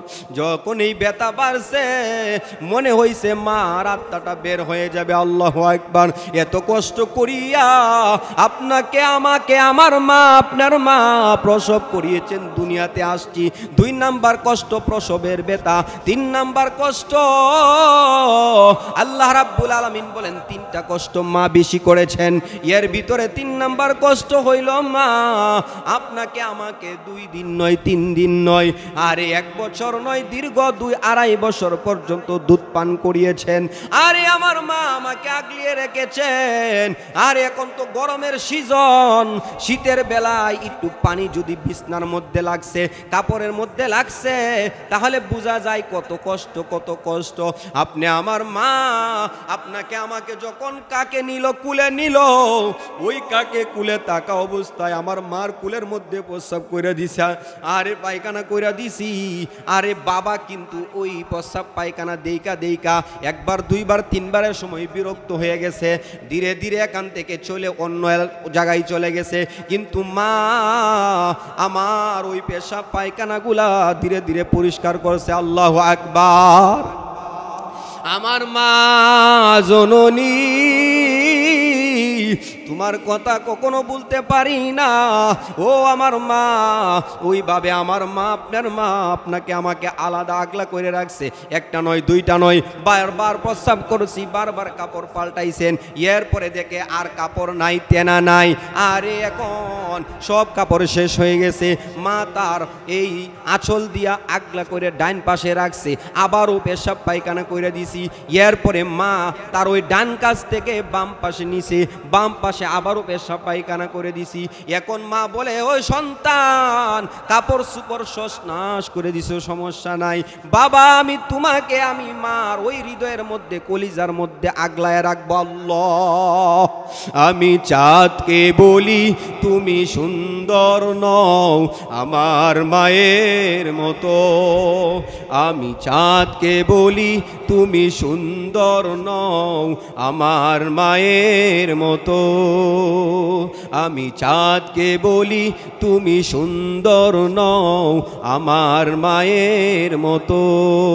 মা যে আমার সবার সেরা, মা যে আমার সকল সেরা, অনন্তকাল বিরত, আমি চাঁদকে বলি তুমি সুন্দর নও আমার মায়ের মতো, আমি চাঁদকে বলি তুমি সুন্দর নও আমার মায়ের মতো, আমি চাঁদকে বলি তুমি সুন্দর নও আমার মায়ের মতো। আল্লাহু আকবার। এই কারণে মার মতো পৃথিবীর কোনো উপমা নাই, মায়ের তুলনা মা নিজে। আল্লাহু আকবার। আল্লাহ রাব্বুল আলামিন এই কথাই বলেন, ওয়া কাদা রাব্বুকা আল্লা তা'বুদু ইল্লা ইয়াহু ওয়া বিল ওয়ালিদাইনি ইহসানা। এক নাম্বার মা পিতা মাতার সাথে সুন্দর আচরণ করার নির্দেশ দিয়েছেন। দুই নাম্বার, ইম্মা ইয়াবলুগান্না ইনদাকাল কিবারা আহাদুহুমা আও কিলাহুমা ফালা তাকুল লাহুমা উফফিন ওয়ালা তানহারহুমা ওয়া কুল লাহুমা কাওলান কারীমা। দুই নাম্বার আল্লাহ তাআলা নির্দেশ দিয়েছেন, ইম্মা ইয়াবলুগান্না ইনদাকাল কিবারা আহাদুহুমা আও কিলাহুমা ফালা তাকুল লাহুমা। যদি তোমার পিতা মাতা জীবিত থাকে তাদের সাথে সুন্দর ব্যবহার করতে হবে, এবং ফালা তাকুল লাহুমা, তাদের সাথে খারাপ ব্যবহার করিও না, উফ পর্যন্ত তাদের সাথে শব্দ আচরণ করতে পারবা না। পিতার মাতার সেবা এমনভাবে করো যাতে বিরক্ত এসে যায়, বিরক্ত সূচক শব্দ উফ পর্যন্ত করতে পারবা না। বলেন সুবহানাল্লাহ। তিন নাম্বার আল্লাহ তাআলা নির্দেশ দিয়েছেন, তিন নাম্বার নির্দেশ হলো ওয়ালা তানহারহুমা, পিতা মাতার সাথে দমুক দিয়া কথা বলা যাবে না, পিতা মাতাকে দমুক দেওয়া পর্যন্ত নিষেধ দেওয়া হয়েছে। ফালা তানহারহুমা। চার নাম্বার, ওয়াকুল লাহুমা কাওলান কারীমা, পিতা মাতার সাথে সুন্দর সুন্দর কথা বলতে হবে, নম্র ভাষায় কথা বলতে হবে। বলেন সুবহানাল্লাহ। এরপরে আল্লাহ রাব্বুল আলামিন নির্দেশ দিয়েছেন, ওয়াকফিদ লাহুমা জানাহাযুল মিনার রহমা। চার নাম্বার, পাঁচ নাম্বার আল্লাহ তাআলা নির্দেশ দিয়েছেন, ওয়াকফিদ লাহুমা জানাহাযুল মিনার রহমা, পিতা মাতার সামনে আমাদের নম্রতার পাকাগুলা বিছায়া দেওয়ার জন্য আল্লাহ বলেন। সুবহানাল্লাহ। এরপরে আল্লাহ রাব্বুল আলামিন আমাদের যাদের পিতামাতা দুনিয়াতে নাই, মুফাসসির ইকরাম বলেন যাদের পিতামাতা দুনিয়াতে নাই, আল্লাহ রাব্বুল আলামিন বলেন তোমার পিতামাতা যদি দুনিয়াতে না থাকে, দুনিয়াতে থাকা অবস্থায় এক হালত, এক অবস্থা, আর যদি না থাকে তাহলে ইন্তেকালের পরে আরেক অবস্থা, আরেক অবস্থা হলো পিতামাতা যাদের নাই কবরে চলে গেছে।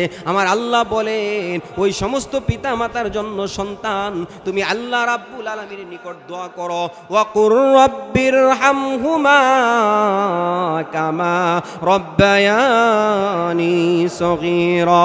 সবাই বলেন ওয়াকুর রব্বিরহামহুমা কামা রব্বায়ানি সগীরা।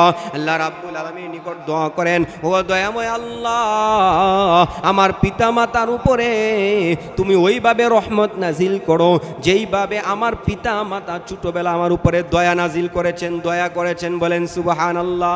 প্রিয় হাজিরিন, এই কারণে আল্লাহ রাব্বুল আলামিন প্রদত্ত আল্লাহ তাআলার গোলামি করার পাশাপাশি পিতা মাতার সেবা যত্ন করার জন্য আল্লাহ তাআলা নির্দেশ দিয়েছেন। হে মুসলমান, আমার আলোচনা ধীরে ধীরে শেষ পর্যায়ে নিয়ে আসতেছি।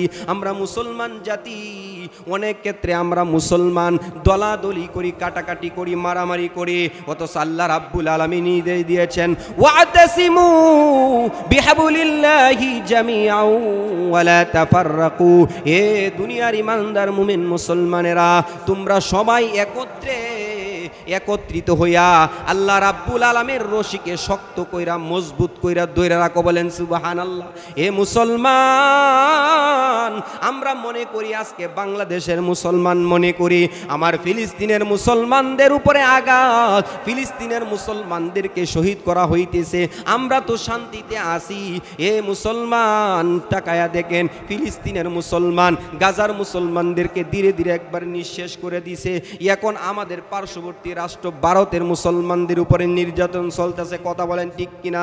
এ মুসলমান, আমাদের এখনো সময় আছে, আর সেই দিন বেশি দূরে নাই যেই দিন আমরা বাংলাদেশের মুসলমানদেরকে নির্যাতন করা হবে না।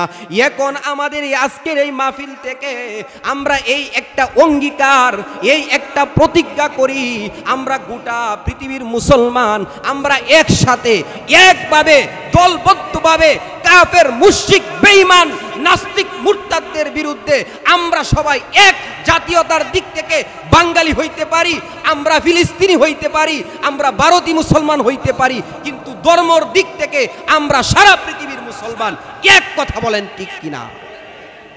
হে মুসলমানেরা, হে ঘুমন্ত মুসলমান, হে আমার কলিজার টুকরা নওজোয়ান যুবক ভাইয়েরা, তোমাদের হৃদয়ের মধ্যে যেই এখনো ইমানটা ঘুমাইতেছে, ওই ঘুমানি ইমানকে আমি মেসেজ দিতেছি। হে মুসলমান, তুমি জাগ্রত হও, তুমি জাগ্রত হও, তুমি জেগে উঠো, তুমি হুঙ্কার দেও। হে মুসলমান, তুমি আবারও হযরতে খালিদ বিন ওয়ালিদ, হযরতে সাইফুল্লাহ, হযরতে আলী, হযরতে হাসান, হযরতে হুসাইন রাদিয়াল্লাহু তাআলা আনহুম, ওই সমস্ত সাহাবায়ে কেরামের মতো আবারও তোমরা যদি দাঁড়ায়া যাও, বদরের 313 জন সাহাবীর মতো যদি গোটা বিশ্বের মুসলমান আবারও এক কাতারে একভাবে যদি দাঁড়াইতে পারে, ওই সমস্ত বদরের যুদ্ধে 1000 অস্ত্রে সজ্জিত বেঈমানদেরকে যেভাবে কচুকাটা দেওয়া হয়েছে, ইসলামের বিজয় এসেছে, ওইভাবে আমাদের বিজয়, আল্লাহ তাআলার সাহায্য আর নুসরত আর মদদ আমাদের পক্ষে থাকবে। কথা বলেন ঠিক কিনা? হে ইমানদার, হে মুসলমান, এই ভিডিও সারা বিশ্বে চলে যাবে, লাইভ হচ্ছে, মিডিয়া রেকর্ড হচ্ছে।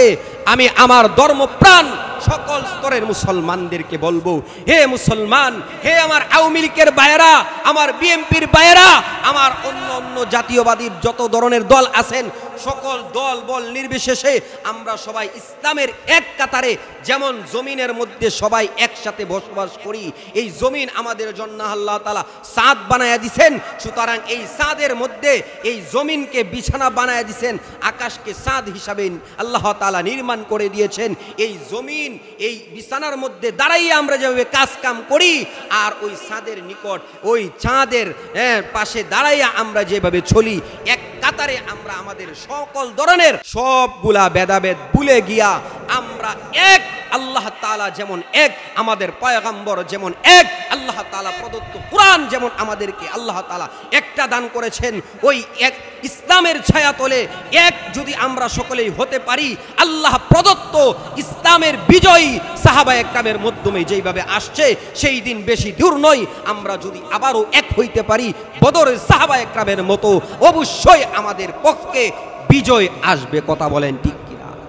এই কারণে মুসলমান, বহুত দলাদলি, বহুত বিভক্ততা হয়েছে, আর নয় দেয়ালের মধ্যে টেকে গেছে আমাদের এই কারণে আসেন আমরা সবাই ইসলামের এক কাতারে দল বল নির্বিশেষে একসাথে আমরা সকলেই নারায়ে তাকবীর আল্লাহু আকবার স্লোগান দিয়া শাহজালাল রহমাতুল্লাহ আলাইহি যেভাবে স্লোগান দিয়েছিলেন নারায়ে তাকবীরের মাধ্যমে ওই রাজা গড় গোবিন্দ অত্যাচারী রাজা গড় গোবিন্দর ডাল অট্টালিকা ব্যঙ্গে তছনছ হয়ে গেছে আবারও যদি আমরা ওইভাবে হুঙ্কার দিতে পারি ওই ভারতের মুদি ওই গুজরাটের কোষাই মুসলমানদের রক্ত চুষা ওই মুদি সে আমাদের হুঙ্কারে সে তার ক্ষমতা থেকে পরাজয় হয়ে যাবে কথা বলেন ঠিক কিনা এই মুসলমান আর নয় আসেন আমরা ইসলামের এক কাতারে একসাথে আমরা দাঁড়াই আমাদের প্রভু এক নবীর উম্মত জীবন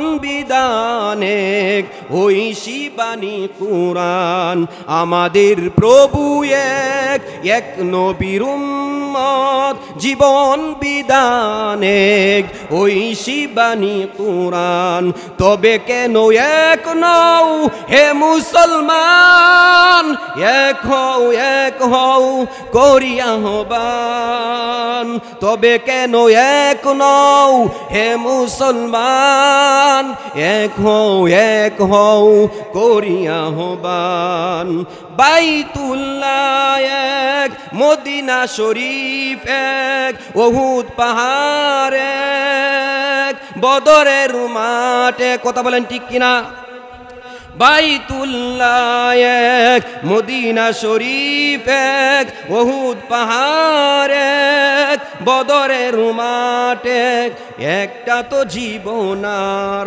মরণ তো একটাই সকলের তরে আছে একই স্থান তবে কেন এক নও হে মুসলমান এক হও করিয়া আহ্বান তবে কেন এক নও হে মুসলমান এক হও করিয়া আহ্বান আল্লাহু আকবার এই কারণে ইমানদার মুমিন মুসলমান ইমানের পরিচয় যেহেতু আল্লাহ তাআলাকে এক বলে স্বীকার করেছি আমাদের কালিমা এক ধর্ম আমাদের এক কিতাবও এক রাসূলও এক সুতরাং আমাদের সকল দিক থেকে সব ভেদাভেদ ভুলে গিয়া যখন আমরা সবাই এক কাতারে দাঁড়াইব সারা বিশ্বের আরে 700 কোটি মানুষের ভিতরে প্রায় সারা বিশ্বে প্রায় 200 কোটি মুসলমান আছে 200 কোটি মুসলমান জাতীয়তার পরিচয় ভুলে গিয়া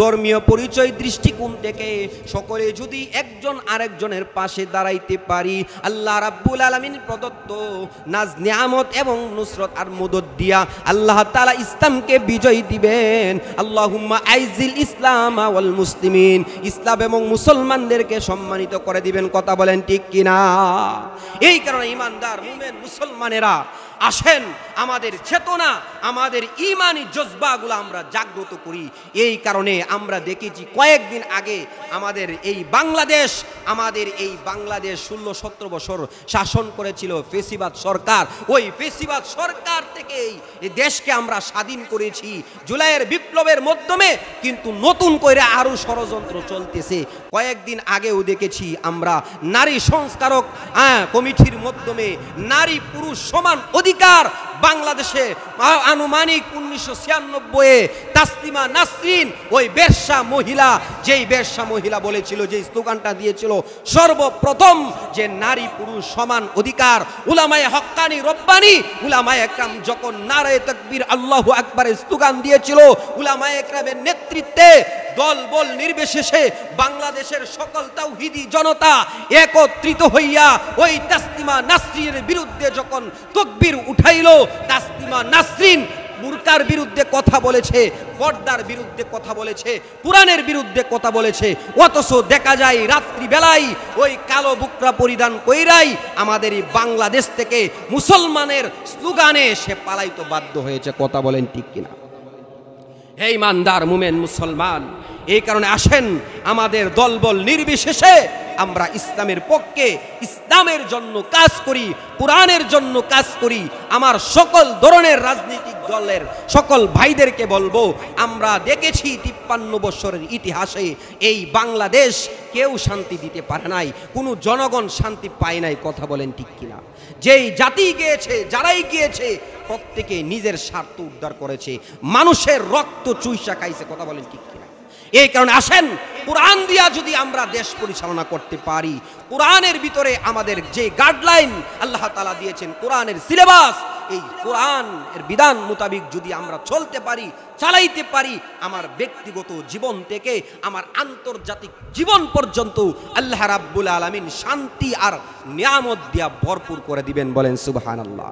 এই কারণে নারী নীতিতে যারা আছেন, এই কমিটিতে যারা আছেন, আমার ওই শ্রদ্ধেয় মা ও বোনেরা, আপনাদের প্রতি সবনই আমি সম্মান রেখে বলতে চাচ্ছি, ও আমার মারা, ও আমার বোনেরা, আপনারা সব জায়গায় বৈষম্য বৈষম্য বলিয়া আল্লাহ তাআলা প্রদত্ত কোরআনের আইন করেছেন, সন্তান পিতামাতার উত্তরাদি সূত্রে সম্পদের ক্ষেত্রে ছেলে আর মেয়ে সমান না। আল্লাহ তাআলা এখানে নারীর অধিকার বাড়াইছেন, পুরুষের দায়িত্ব বেশি দিয়েছেন, মহিলার সম্মান বাড়াইছেন। বলেন সুবহানাল্লাহ। ওই জায়গার বৈষম্য বৈষম্য বইলা মনে করতেছে যে এক পিতারেই দুই সন্তান, একটা ছেলে আর একটা মেয়ে, আর ছেলে পাবে সম্পদের 2 ভাগ আর মেয়ে পাবে 1 ভাগ।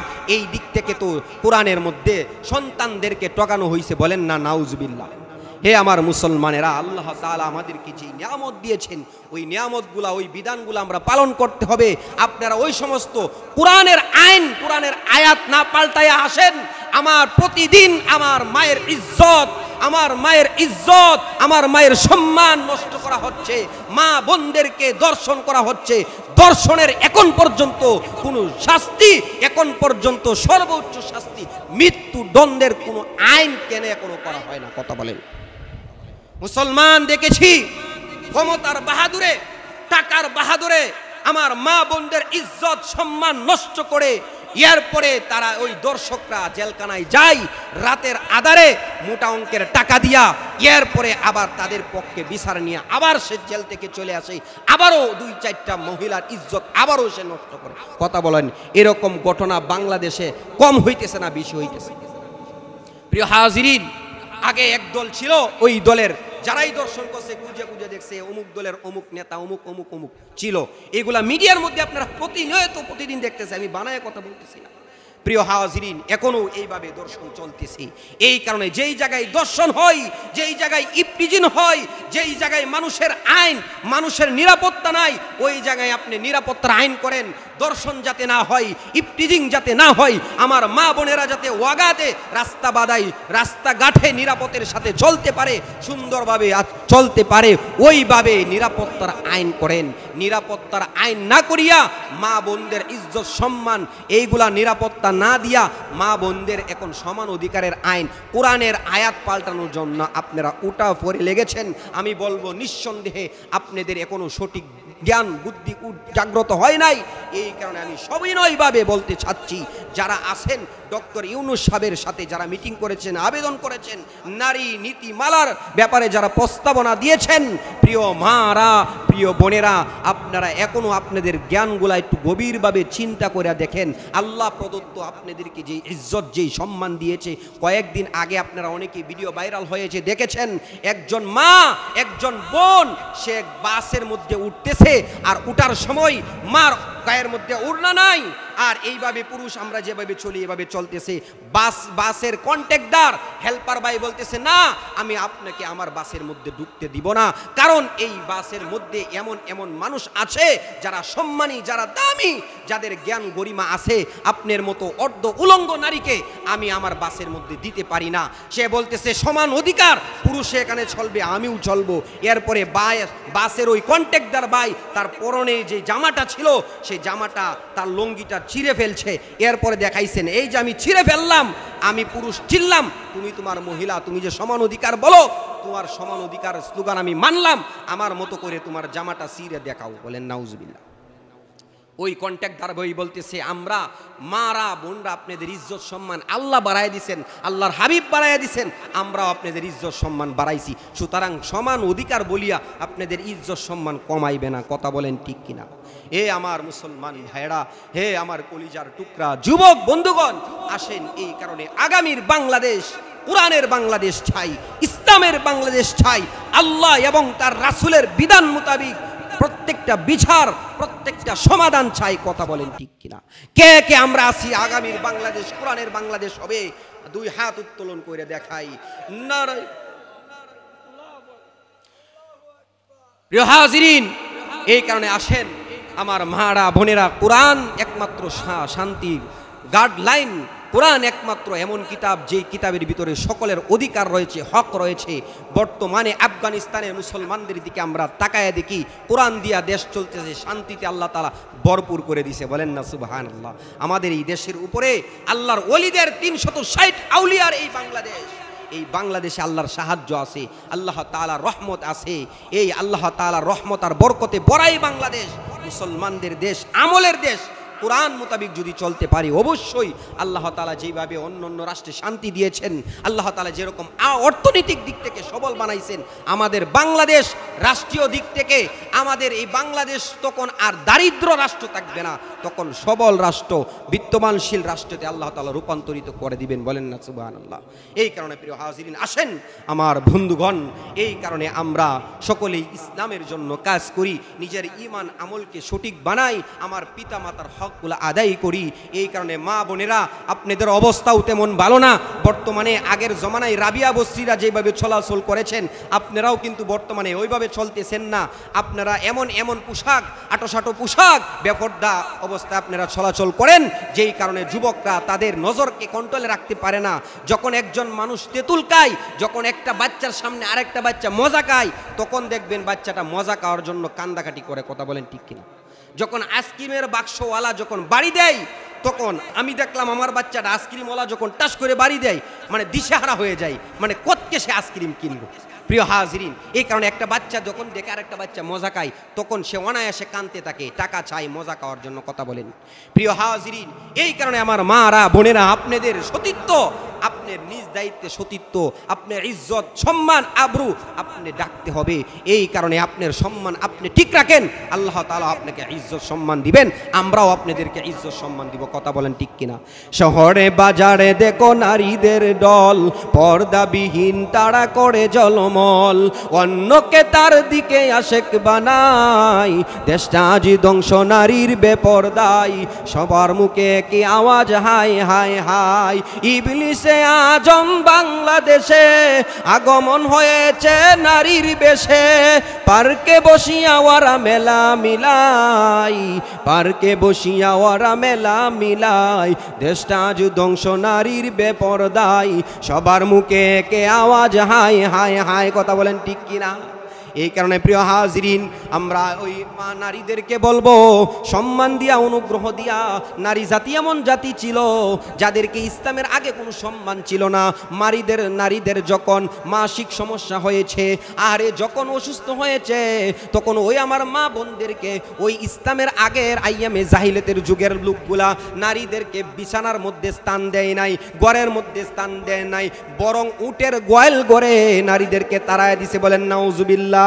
ইসলাম যখন আসছে, আল্লাহর নবী বিশ্ব নবী রহমাতুল লিল আলামিন আসার পরে ইসলাম নারীদের ইজ্জত সম্মান বাড়ায় দিছে। এই অবস্থায়, অসুস্থ অবস্থায় ইসলাম বলে নারীদেরকে উঠের গোয়াল ঘরে রাখা যাবে না, বরং স্বামী স্ত্রী এক বিছানার মধ্যে ঘুমাইতে পারো, তবে একজন আরেকজনকে স্পর্শ করবা না, ব্যবহার করবা না। তোমার ইজ্জত, তোমার সম্মান বাড়াইছেন। যেখানে নারী সন্তান জন্ম নিলে তাদের মুখগুলা কেউ দেখাইতে পারতো না, জীবিত অবস্থায় মাটির মধ্যে শোয়া রাখতো, আরে কবর দিয়ে দিত।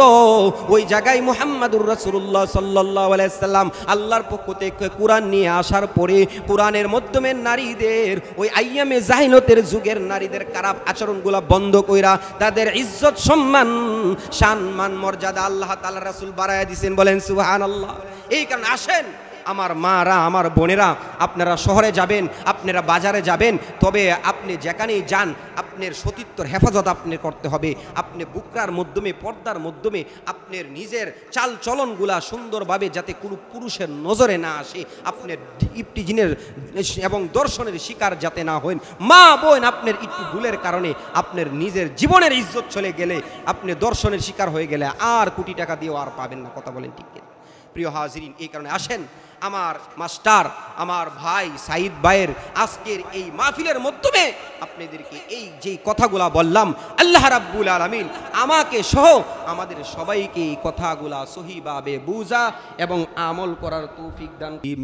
বিসমিল্লাহির রহমানির রহিম, আলহামদুলিল্লাহি রাব্বিল আলামিন, والعاقبة للمتقين والصلاة والسلام على أشرف الأنبياء والمرسلين. ربنا ظلمنا أنفسنا وإن لم تغفر لنا وترحمنا لنكونن من الخاسرين. ربنا أتمم لنا نورنا واغفر لنا وارحمنا أنت مولانا فانصرنا على القوم الكافرين. يا আসমানের জমিনের মালিক, ইয়া গুনাহগারের গুনাহ মাফ করনে ওয়ালা মালিক, ইয়া মহিয়ান দরিয়ান দয়ার আল্লাহ, ও মাবুদ মাওলা কারীম, ইয়া আল্লাহ শাওয়াল মাসের শেষের দিকে ইয়া আল্লাহ, ইয়া আকরামাল আকরামিন আসরের পর থেকে নিয়া ইয়া আল্লাহ এখন রাত্রে 12টা পর্যন্ত আখেরি মুনাজাত পর্যন্ত আল্লাহ আমার যেই সমস্ত ভাইরা, আমার বাবারা, আমার মারা, বোনেরা ইয়া আল্লাহ ও মাবুদ নাজাতের উদ্দেশ্য করিয়া ইয়া আল্লাহ কমার আশায় বসিয়া রইছেন, আল্লাহ আমাদের জিন্দেগীর গুনাহ খাতাকে তুমি মেহেরবানি করে মাফ করিয়া দাও। ইয়া আল্লাহ জীবনে যত অন্যায় করছি, যত অপরাধ করছি, যত পাপ করছি আর কোনো হিসাব নাই। আল্লাহ এই হাতের দ্বারা কত গুনাহ করছি, এই পায়ের দিয়া হাঁটি হাঁটিয়া কত খারাপ জায়গায় গেছি, আল্লাহ এই চোখ দিয়া কত হারাম জিনিসের দিকে তাকাইছি, এই কানের মধ্যে আল্লাহ কত গুনার কাজ শ্রবণ করছি। আল্লাহ ও মাহবুব এই অঙ্গ প্রত্যঙ্গ দ্বারা কত অন্যায় কত গুনাহ করছি, মাথার চুলের আগা থেকে নিয়ে পায়ের নখ পর্যন্ত, পায়ের নখ থেকে নিয়ে মাথার চুলের আগা পর্যন্ত আল্লাহ গুনায় জর্জরিত হয়ে গেছে রে মাওলা। এমন কোন গুনাহ নাই যে গুনাহ আমরা করি নাই। আল্লাহ শিরিক বেদাত আল্লাহ এত বড় বড় গুনাহ সহ আমরা হাজারো গুনাহ করেছি রে মাওলা। ও মাবুদ যত গুনাহ করি না কেন তুমি তো বলেছো লা তাকরাতু বির রাহমাতিল্লাহ। ও বান্দা বান্দিরা পাহাড় পরিমাণ গুনাহ করার পরেও, সমুদ্রের ফেনার পরিমাণ গুনাহ করার পরেও আমি আল্লাহর রহমত থেকে তোমরা নৈরাশ হইও না। এত গুনাহ করার পরেও তোমার রহমত থেকে আমরা নৈরাশ হই নাই রে মাওলা। আল্লাহ আমরা গুনাহ করতে করতে ক্লান্ত হয়ে গেছি, তুমি ক্ষমা করতে করতে কখনো ক্লান্ত হও না। আল্লাহ আমাদের গুনাহ যত বেশি এর থেকে অসংখ্য অগণিত গুণ তোমার দয়া আর ক্ষমা বেশি। মাবুদ আমাদের গুনাহ খাতাকে মাফ করিয়া দাও। আল্লাহ কিশোরগঞ্জ জেলায় কটিয়াদি উপজেলায় ফেকামারা এই এলাকার মাহফিলের মাধ্যমে আজকে তওবা করতেছি রে মাওলা। ও মাবুদ আর কখনো গুনাহ করব না। গুনাহমুক্ত জিন্দেগি দান করো, আমলওয়ালা সুন্নতওয়ালা জিন্দেগি দান করো, গুনার অপবিত্র গুলা দূর করিয়া দাও। আল্লাহুম্মা জাআলনি মিনাত তাওয়াবিন ওয়াজআলনি মিনাল মুতাতাহহিরিন। ও মাবুদ আমাদের গুনাহ খাতাকে মাফ করিয়া দাও, পবিত্র বানাইয়া দাও, ঈমানের মজা আমাদের অন্তরের মধ্যে ঢুকাইয়া দাও। আল্লাহ আমাদের অঙ্গ প্রত্যঙ্গ গুলা নূর দিয়া মনোয়ার করিয়া দাও। আল্লাহ আমাদের প্রত্যেকের মুর্দাকে আল্লাহ তুমি কবা করিয়া দাও। আল্লাহ সাইয়্যিদুনা পিতা আদম আলাইহিস সালাতু ওয়াস সালাম থেকে নিয়ে আজ পর্যন্ত যতই বান্দা মুমিন মুসলমান কবরে চলে গেছেন সমস্ত মুর্দাগানকে ক্ষমা করিয়া দাও। ইয়া আল্লাহ এই গ্রামের, এই এলাকার, এই মহল্লার, এই বাড়ির যত মুর্দাগার অন্ধকার কবরে চলে গেছে সবাইকে মাফ করিয়া দাও। সকলের কবরকে আল্লাহ তুমি বিরিয়াদুল জান্নাহ বানিয়ে দাও। আল্লাহ পিতা মাতার ব্যাপারে নসিহত করা হয়েছে, জানি না এখানে কার আদরের বাবা নাই। আল্লাহ কত বাবা হারা সন্তান হাত তুলছে রে মাওলা, কত বাবা হারা। আল্লাহ মেয়েরা হাত তুলেছেন, পর্দার আড়ালের মা বোনেরা হাত তুলেছেন রে মাওলা। ও মাবুদ, যাদের পিতা নাই অন্ধকার কবরে চলে গেছেন, যাদের বাড়ি দিয়া বাড়িওয়ালা, ঘর দিয়ে ঘরওয়ালা ওই আব্বা আম্মা, আল্লাহ যাদের কবরে চলে গেছেন, মার কথা কখনো ভোলা যায় না রে মাওলা। যাদের মা নাই আল্লাহ কবরে চলে গেছেন, যাদের পিতাও নাই মাতাও নাই, এরকম সন্তানও এখানে আছে রে মাওলা। ও মাবুদ, আমাদের প্রত্যেকের আব্বা আম্মাকে মাফ করিয়া দাও। রব্বির রহমহুমা কামা রব্বায়ানি সগীরা ওয়া কুর রব্বির রহমহুমা কামা রব্বায়ানি সগীরা। যাদের পিতামাতা আছেন আল্লাহ তাদের নেক হায়াত দারাজ করে দাও, সুস্থতার জিন্দিগি দান করো, আমলওয়ালা জিন্দিগি দান করো, পিতামাতার সেবা যত্ন বেশি বেশি করার তৌফিক দাও। ও মাবুদ মাওলা করিম, দয়াময় আল্লাহ, আমাদেরকে আল্লাহ তুমি সাচ্চা মুসলমান হিসাবে, সাচ্চা মুজাহিদ হিসাবে কবুল আর মঞ্জুর করিয়া নাও। আল্লাহ সারা বিশ্বের মুসলমানদেরকে এক এবং নেক বানায়া দাও, বেঈমানদেরকে হেদায়েত দাও। ফিলিস্তিনের মুসলমান, গাজার মুসলমানদের কান্নার আওয়াজ আল্লাহ আমরা সহ্য করতে পারি না। আল্লাহ ভারতের মুসলমানদের আওয়াজ, কান্নার আওয়াজ, মজলুমের জুলুমের আওয়াজ, আল্লাহ তুমি কি তোমার কুদরতি কান দিয়া শুনতে পাও না রে মাওলা? ও আল্লাহ, ইসলামকে বিজয় দাও, মুসলমানদেরকে বিজয় দাও। আল্লাহুম্মা আইজিল ইসলাম ওয়াল মুসলিমিন। ও আল্লাহ, আমার নাবালেক মাসুম বাচ্চা বাচ্চিদেরকে শহীদ করা হইতেছে রে মাওলা, মুসলমানদেরকে নির্যাতন নিষ্পেষণ করা হইতেছে। মুসলমান যদি জমিনে না থাকে তোমাকে আল্লাহ বলে কে ডাকবে? আল্লাহ তোমাকে রব বলে কে ডাকবে? কে তোমার কুদরতি পায়ে রুকু দিবে, সেজদা দিবে? আল্লাহ ওই বেঈমানদেরকে হেদায়েত দাও। বেঈমানদের কপালে হেদায়েত না থাকলে ইয়া আল্লাহ, ফেরাউন, হামান, কারুন, সাজ্জাদ, নমরুদদেরকে যেভাবে ধ্বংস করেছো ওইভাবে ওই সমস্ত গোটার বেঈমানদেরকে হালাক করিয়া দাও, ধ্বংস করিয়া দাও। আল্লাহ আল্লাহ আমাদের দেশের উপরে রহমত আর বরকত নাজিল করো, ওই দেশের সার্বভৌমত্বকে হেফাজত করো। আল্লাহ মারামারি কাটাকাটি আর ভালো লাগে না, প্রতিদিন রক্তাক্ত জমিন। এ আল্লাহ বারবার কান্নাকাটি করে করে অভিযোগ করতেছে এই জমিনে এ আল্লাহ মারামারি কাটাকাটি জমিন আর সহ্য করতে পারতেছে না, জমিনের দারুণ ক্ষমতা হারায়া যাইতেছে রে মাওলা। ও মাহবুদ, আমাদের দেশের উপরে রহমত আর বরকত নাজিল করো। আল্লাহ এ দেশের সার্বভৌমত্বকে হেফাজত করো। আল্লাহ আগামীর দেশ ইসলামের দেশ, কোরআনের দেশ হিসাবে কবুল করিয়া নাও। দল বল নির্বিশেষে ইসলামের জন্য ইয়া আল্লাহ একে অন্যকে সাহায্য সহযোগিতা ভালোবাসা দুশ্মনী করার তৌফিক দাও। আল্লাহ মারামারি কাটাকাটি ভুলে গিয়ে ইসলামের কালিমা তলে এক এবং নেক হয়ে কাজ করার তৌফিক দাও। আল্লাহ আবারও বলতেছি, আমাদের গুনাহ কাতাকে তুমি মাফ করিয়া নিষ্পাপ বানায়া বাড়িতে নিও। এ জীবনে না করিলাম বন্দেগী, এ জীবনে না করিলাম বন্দেগী, গুনাহ করে কাটাইলাম জিন্দেগি, গুনাহ করে কাটাইলাম জিন্দেগি। আল্লাহ ইয়া আল্লাহ ইয়া আকরামাল আকরামিন, দয়া করিয়া মায়া করিয়া মানুষ বানাইয়া ইয়া আল্লাহ জাহান্নাম দিবা, তোমার কি একটু দয়া লাগবে না? তোমার সিফতি নামের খাতিরে আমাদেরকে ক্ষমা করিয়া দাও। সমস্ত নবী পয়গম্বর ওলি আব্দাল গাউল কুতুবের খাতিরে আমাদেরকে মাফ করিয়া দাও। দয়ার আল্লাহ আজকের এই মাহফিলকে কবুল করিয়া নাও। ইয়া আল্লাহ মাহফিলের কর্তৃপক্ষ ইয়া আল্লাহ আমার আবু সাইদ ভাই, হুমায়ুন ভাই, আবু হানিফ ভাই সহ ইয়া আল্লাহ এই এলাকার আরও নাম না জানা অনেক বান্দা বান্দিরা সহযোগিতা করছেন আল্লাহ সবাইকে কবুল করো।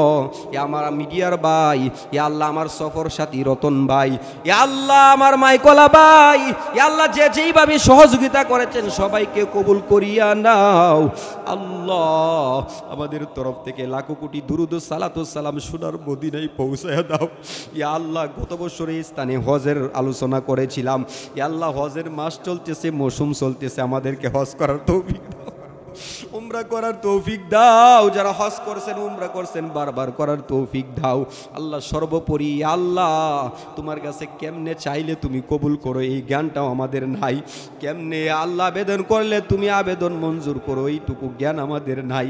সর্বোপরি তোমার হাবিব দুনিয়াতে যত বালাইর সল করেছেন আমরাও চাই তুমি দান করো, যত বুড়াই থেকে ফানা চাইছেন আমরাও ফানা চাই, তুমি ফানা দান করো। ইয়া আল্লাহ সকল ধরনের দুর্ঘটনা, মহামারী, কাটাকাটি, দুর্ঘটনা, অ্যাক্সিডেন্ট থেকে হেফাজত করিও। যত মায়ার বান্দা বান্দিরা দোয়া চেয়েছেন সকলের নেক বাসনাগুলাকে আল্লাহ পুরা করিয়া দাও। রব্বানা তাকাব্বাল মিন্না ইন্নাকা আনতাস সামিউল আলিম ওয়া তুব আলাইনা ইয়া মাওলানা ইন্নাকা আনতাত তাওয়াবুর রহিম। हाथ उठाए सर को झुकाए तेरे करम पर आस लगाए, आई है या रब तेरे दर पर लुत्फ की अपनी हम पे नजर कर, अर्जु है कुछ दिल में बोरी है आके तेरे सिमत लगी है। सुबहाना रब्बिका रब्बिल इज्जति अम्मा यसिफून व सलामुन अलल मुरसलीन वल्हम्दुलिल्लाहि रब्बिल आलमीन। आमीन आमीन बिरहमतिका या अरहमर राहिमीन।